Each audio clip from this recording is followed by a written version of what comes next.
I remember, was it last year? Time Magazine, the Person of the Year was you, and it had a mirror on the front. I thought it was really contrived and cheesy and trite.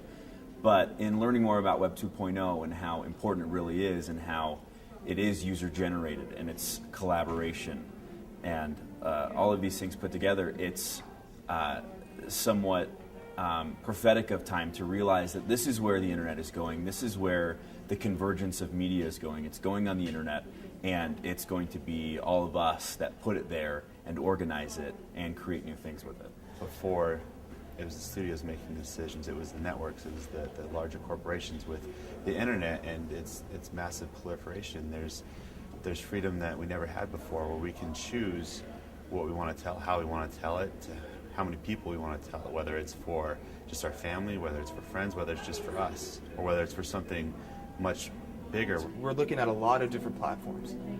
And it's not just so much as people stand in front of a camera and shoot and you tell a story that way, or you read a book. It's converging. It's using all these different platforms to tell a story.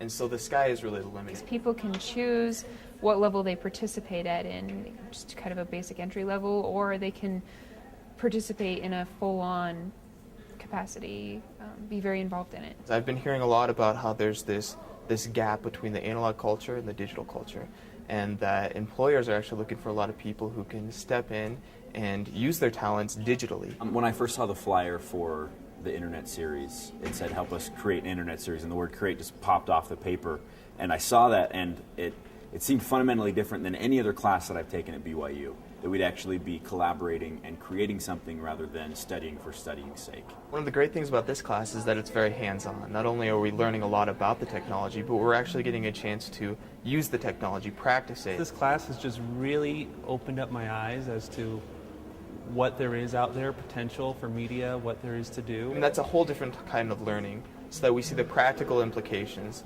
It's not just a general knowledge that this stuff is out there, but it's this stuff's out there, I know I can use it, and now I know how to use it and implement it. On a personal level, it's teaching me, one, how to collaborate with others, which is a challenge of mine. I like sticking to my ideas and going with that. And it's teaching me how to evaluate and appreciate everyone else's material and make that work, and that's what the internet is about.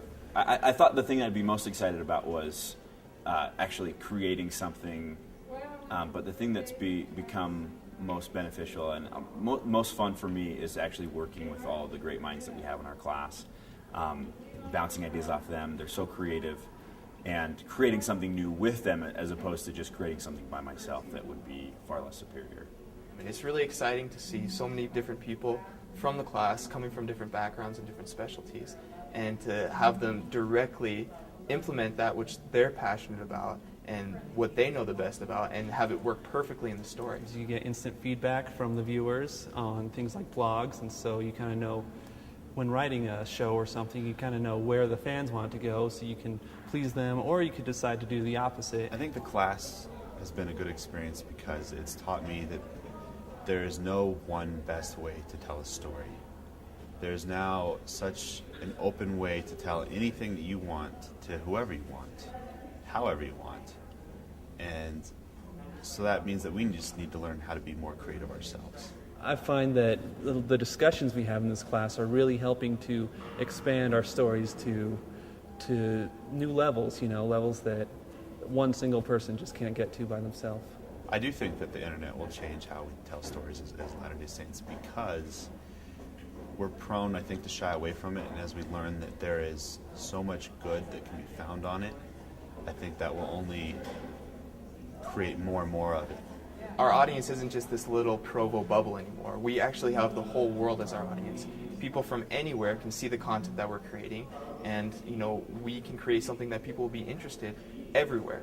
This is something that I'm really excited about, because we can tell who we are, we can tell our story. With Web 2.0, you could literally film anywhere and bring things to life, bring your stories to life, and I think it could really help uplift people, really seeing what's going on rather than just listening to someone at a pulpit. And people can finally find places that they will feel safe on the internet and know that there's going to be good content, and even if they're not near their TV or they're not at the movie theater, that they can find entertainment that's worthwhile, that's enjoyable, and that's also uplifting. story. We can let people see that, we're not this ambiguous Mormon culture, but we can actually invite them into our lives, show them how we view things, show them how we make decisions. And I think this is an excellent opportunity to show people who we really are. We're at this rare moment, this opportunity right now with BYU Broadcasting, with BYU Campus, to show people that we can make something that's about LDS mythology, about things that we know as LDS culture, that are impactful, that are not these weird inside jokes, that truly mean something and that will carry the spirit and a message to those that watch it, that I think everyone who watches it will walk away with, I think, a little bit more of themselves.